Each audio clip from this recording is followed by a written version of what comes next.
About a week ago now, my custom sim racing boots finally showed up. I did an unboxing video, so make sure you go and check that out to see my first impressions of it and a little bit of a look into like how it looks and how they feel on for the first time and things like that. So pretty cool experience. Finally getting sim boots to turn up. There was a bit of a wait with the postage. But this is a follow-up video. I've put about 10 hours into them now. It's a video on whether I think you should get them for your racing simulator. So long answer short, do you need boots for your racing simulator? And my answer is no. But would I recommend them? Yes.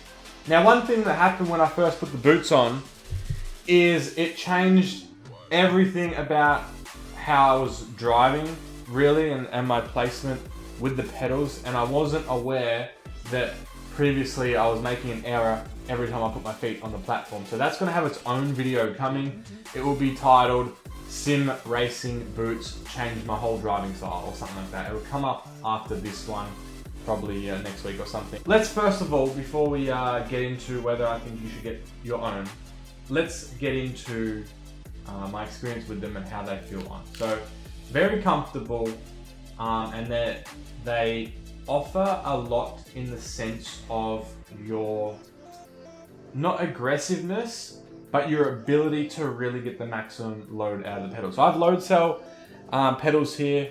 If you had weaker ones, maybe some Logitech entry level ones that are just distance, I wouldn't recommend these at all because you'll find you're a little bit more lead footed. Your ability to push or your ability to have any pain feedback is limited because now you have rubber on the inside. Now it's not super thick, so you do get a good sense of where the pedal is still.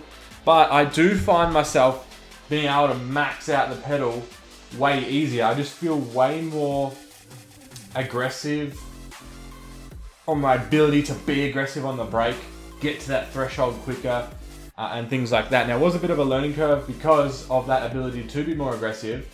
You know, if I had to stomp on the pedal previously, it took some oomph to get there.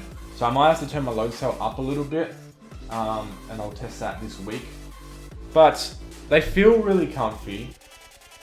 It adds that element to it where, you know, you put on the gloves, you put on the boots, and it just makes the experience all that more satisfying.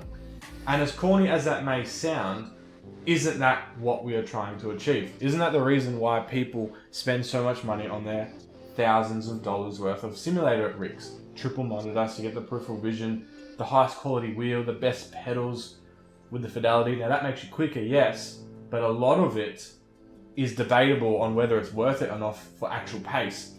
But the one thing that people do all agree on is trying to get the most experience, the most enjoyable connection to the computer that we can get, trying to mimic real life. So I think in that regards, shoes, as long as they're not super heavy duty and you can actually feel what's going on still, I really feel like simulator shoes and gloves are well worth it in that regard. So they feel good. It's nicer for your pedal. You can do heel toe and be a bit more rough, rolling the ankle on metal plated pedals where you couldn't do that previously without them. There was one con with that though, and it's with this particular setup, and I might have to change the ergonomics of how I'm sitting, but my heel creates a lot of burn from the pressure of sitting slotted into the angle that it's in. So in theory the boots should fix that because your bare heel's not on the plate, but I think because it's encouraged me to change my feeding position by sitting them higher, and this then opened up more angle for my ankle, it's actually improved my racing as a whole by wearing boots. Well, you'd think it would take away because of, you know, you're losing some fidelity through the feel, but that's not true at all. It made me a more detailed driver because it's opened up the angle more.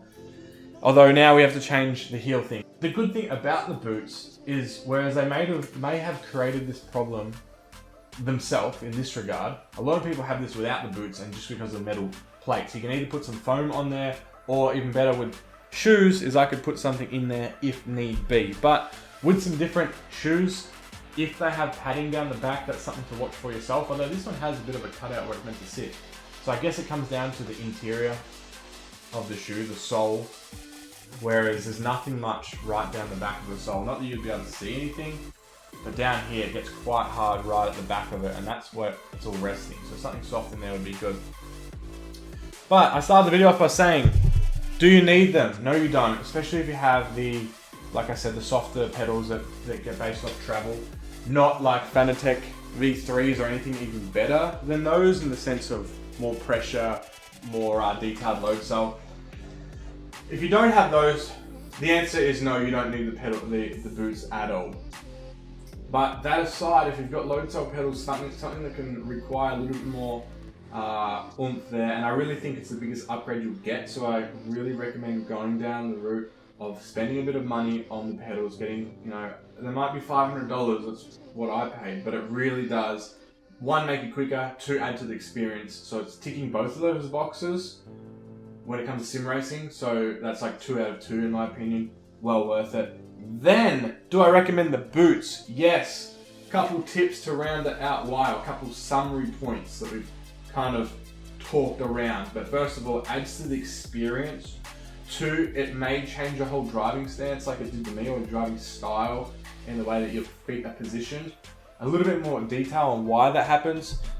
The grip now on the bottom. So you still slide, but the grip would pull my foot forwards if it wasn't in the right position. So it actually forced me to put it in a better position than previously, which was really, really interesting to see. And then 3, the third point on why I think you should get them is, I think in the long term for like longer stints of driving, they're going to really benefit in that sense of just being more supportive around the whole foot. And, you know, down the track, that's going to happen. And the 4th or 3rd, I don't know what point I'm up to anymore, but were they expensive? No, it cost me like $120 Australian, right? And that's, US is always way cheaper than Australian. For custom boots that add to my experience, look cool, got my own name on it, so it's the whole thing. So this is a bit of a follow-up video, and I guess we can round it off with a review of the actual shoe itself. Now, like I said in the previous one, this is actually the first pair of racing boots I've had, so we're gonna keep that in mind. I haven't experienced a lot of different brands, but coming from nothing to something, and I used to race motorcycles back in the day, so I'm familiar with what it's like to wear race boots, but just in the simulator, this is my first actual pair. It's actually a really cool build. Okay, would I recommend it for the price? Yeah, it's good. Like, the fact that it's custom, it looks pretty. Like, I like this light Alcantara suede feel, whatever it may be, reinforced on the side. Like, it's got the build quality where it counts on the outside. It does that well, and everything works as intended. Where it lacks a little bit, and I guess this comes from the cost of the shoe, or the minimized cost, is that padding that could be that's not there on the inside of the heel, which is why I'm getting that burn feature. As well as, the only negative I can really say about it, and it's more of a personal kind of feeling about it, but you don't save a whole lot, right? So let's say you take off $50 from big branded simulator racing boots or karting boots. They all work about the same. There's not much difference really. Let's say these compared to a Sparko pair of karting boots. If I was to order again, I would be really highly considering the Sparko boots. One, because I love the brand. It's just an awesome brand in general. Everything they do with their marketing and how they kind of create the name for themselves.